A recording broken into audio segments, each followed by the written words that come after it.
राधे राधे दोस्तों, कैसे हैं आप सब। आशा करती हूँ आप सब अच्छे होंगे। तो सावन का माह में हरी चूड़ी पहनना बहुत ही शुभ होता है दोस्तों। और हरी चूड़ी किस दिन पहनेंगे, पति की लंबी आयु के लिए क्या करना है, हरी चूड़ी, मेहंदी और सुहाग की चीज़ों का कैसे पहने जिससे कि हमारा पति का लंबी आयु हो। तो आज मैं आप सबके साथ शेयर करूंगी हरी चूड़ी पहनना, हरी चूड़ी खरीदना और हरी चूड़ी दान करने का बहुत ज़्यादा महत्व है सावन के महीने में। तो हरी चूड़ी किस दिन पहनेंगे और कैसे पहनेंगे जिससे कि हमारी पति की लंबी आयु हो। तो सबसे पहले देख लीजिए, सुहाग की सामग्री जब भी खरीदें तो उनको क्या करना है। देखिए सावन माह में तो विशेष रूप से देखिए हरी चूड़ी पहनी जाती है और हरी चूड़ी का दान भी किया जाता है खरीद कर, जिससे कि सुहाग हमारा बना रहता है। तो सबसे पहले तो ये जान लीजिए कि सुहाग की चूड़ियाँ जैसे हम खरीदते हैं, हरे रंग का चूड़ी खरीदें सावन माह में, या फिर लाल भी खरीदें, पीला भी खरीदें, जिस भी रंग का आप खरीदते हैं। तो देखिए सावन के महीने में जैसे विशेष रूप से हरा रंग ही खरीदी जाती है। तो जैसे चूड़ी हम खरीदते हैं तो सबसे पहले क्या करना है, जो भी सुहाग की सामग्री खरीदिएगा, चाहे सिंदूर हो, चाहे बिंदी हो, चाहे हरी चूड़ी हो, नया जब भी खरीदे तो कुछ बातों का ध्यान रखना है। जब भी नया चीज़ें खरीदे सुहाग से जुड़ी हुई, खास करके अभी सावन में और वैसे भी और 12 मास के बारे में मैं बता रही हूँ। जब भी आप जो है ना सुहाग की चीज़ें खरीदें तो इन बातों का ज़रूर से ज़रूर ध्यान रखें। जब भी सुहाग की चीज़ें खरीदें तो देखिए सबसे पहले जो है ना घर के मंदिर में माता रानी को चढ़ाएं। सभी के घर में देखिए लक्ष्मी माता तो होती ही है, और गृह लक्ष्मी, घर के जो सुहागने होते हैं उसे भी गृह लक्ष्मी कहा गया है। तो इसीलिए से सबसे पहले जब भी चूड़ियाँ खरीदें या सुहाग से जुड़ी हुई कोई भी चीज़ आप खरीदते हैं तो सबसे पहले आप माता को चढ़ाएं, देवी माता को चढ़ाइए। घर के मंदिर में जिस भी माता की आपके यहाँ फोटो हो, प्रतिमा हो, सबसे पहले माता को एक थाली में या प्लेट में रखकर जो भी श्रृंगार की सामग्री है वो माता को अर्पित करनी है। पहले माता को अर्पित करने के बाद ही पहननी है। तो देखिए सावन का महीना है और सावन के महीने में हरे रंग की चूड़ियाँ किस दिन पहनना ज़्यादा शुभ होगा। तो देखिए हरे रंग का चूड़ी देखिए अब सावन का माह में सोमवार का दिन भी बहुत शुभ होता है, इसलिए कि भोलेनाथ का दिन है। और सावन महीना पूरे मतलब पूरे सावन माह भोलेनाथ को समर्पित होती है और सावन माह में भोलेनाथ बहुत ज़्यादा प्रसन्न होते हैं।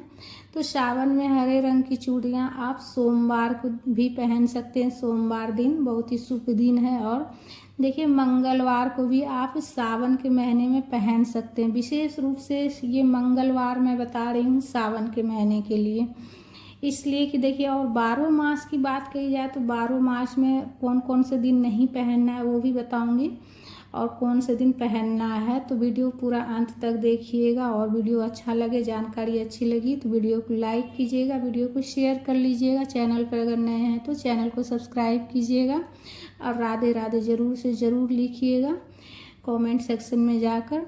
तो देखिए आप जो है ना सावन के महीने में सोमवार के दिन पहन सकते हैं, मंगलवार के दिन भी पहन सकते हैं, इसलिए कि मंगलवार को मंगला गौरी माता की पूजा होती है सावन महीने में। सावन महीने में मंगलवार के दिन मंगला गौरी माता की पूजा होती है। पति की लंबी आयु के लिए सुहागने व्रत करती है, पूजन करती है। तो आप मंगलवार के दिन भी आप पहन सकते हैं माता को चढ़ाकर हरी चूड़ियाँ सावन के महीने में। ठीक है, तो सावन के महीने में देखिए सोमवार हो गया, मंगलवार हो गया, ये 2 दिन हो गया। और साथ ही आप शुक्रवार को भी पहन सकते हैं। शुक्रवार भी माता लक्ष्मी का दिन है, तो शुक्रवार को भी आप चूड़ी पहन सकते हैं, सुहाग की सामग्री पहन सकते हैं। लेकिन पहनने से पहले यही ध्यान रखिएगा कि आपको सबसे पहले नई चीज़ जब भी धारण करें, जब भी पहने तो सबसे पहले आप घर में मंदिर में माता रानी को चढ़ाएं। इससे जो है ना इसमें जो है ना माता रानी का आशीर्वाद आएगा और उससे जो है ना हमारा सुहाग जो है अखंड सौभाग्य बना रहेगा, पति की लंबी आयु होगी। तो इस बात का ध्यान रखिएगा। जब भी नई चूड़ी पहने, जब भी नई सुहाग की चीज़ें इस्तेमाल करें तो इस्तेमाल करने से पहले माता को चढ़ाएं। देवी माता को घर के मंदिर में चढ़ा लें। लक्ष्मी माता, दुर्गा माँ, जो भी माता की आपके पास फ़ोटो प्रतिमा हो आप चढ़ा सकते हैं। माता तो सब एक ही है, रूप अनेक है। तो बस माता को चढ़ा लीजिएगा, देवी माता को चढ़ा लीजिएगा, या फिर आसपास में कहीं मंदिर हो तो वहाँ भी जाकर चढ़ाकर आप आचमन कर कर फिर उठा सकते हैं, उठाकर आप पहन सकते हैं। ठीक है। माता को चढ़ाने के बाद 10 मिनट के बाद, 5 मिनट के बाद हाथ में जल लेकर आचमनी कर लीजिएगा। जो भी सामग्री चढ़ाइएगा ना, सामग्री के चारों तरफ से जल घुमाते हुए 3 बार आचमन कर लीजिएगा। उसके बाद आप उठाकर पहन सकते हैं। तो बस यही छोटी छोटी चीज़ों का ध्यान रखना रहता है। तो शनिवार को नहीं पहनिएगा, रविवार को भी नहीं पहनना है, गुरुवार को भी नहीं पहनना है। ठीक है। और जो है ना, आप सोमवार, मंगलवार, बुधवार को भी पहन सकते हैं, इसलिए कि गणेश जी का दिन है और गणेश जी विघ्नहर्ता होते हैं, विघ्न बाधा को दूर करते हैं। तो गणेश जी का दिन है, उस दिन भी आप पहन सकते हैं।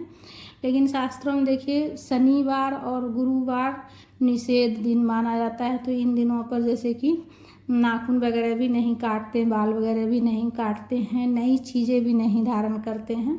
तो ये दिनों में आप नहीं पहनिएगा। ठीक है। और आप सोमवार हो गया, शुक्रवार हो गया, मंगलवार हो गया, बुधवार हो गया, इन दिनों में आप पहन सकते हैं।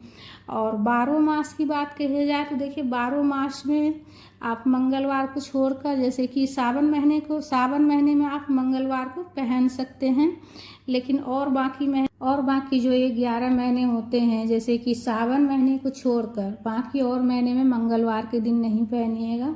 सावन महीने में सिर्फ मंगलवार को मैं इसलिए बोल रही हूँ कि सावन महीने में मंगलवार को मंगला गौरी माता की पूजा की जाती है, पार्वती माता की पूजा की जाती है और सुहागनें यह पूजन करती है, व्रत करती है पति की लंबी आयु के लिए। तो इसीलिए से ये दिन जो है ना, सावन महीने में मंगलवार का दिन बहुत ही शुभ होता है। सोमवार, मंगलवार बहुत ही शुभ दिन है। तो आप जो है सावन में आप मंगलवार को पहन सकते हैं। बाकी और महीने जो है, जैसे कि और बाकी 11 महीने में देखिए आप गुरुवार को नहीं पहनिएगा और शनिवार को नहीं पहनिएगा, मंगलवार के दिन नहीं पहनिएगा। ठीक है। बहुत से लोग रविवार को भी छोड़ते हैं, तो रविवार को भी आप छोड़ सकते हैं। बाकी शुभ दिन है, सोमवार है, शुक्रवार है, इन दिनों में आप पहन सकते हैं। ये 2 दिन तो बहुत ही शुभ दिन रहता है, शुक्रवार और बुधवार, इन दिनों में आप पहन सकते हैं। ठीक है।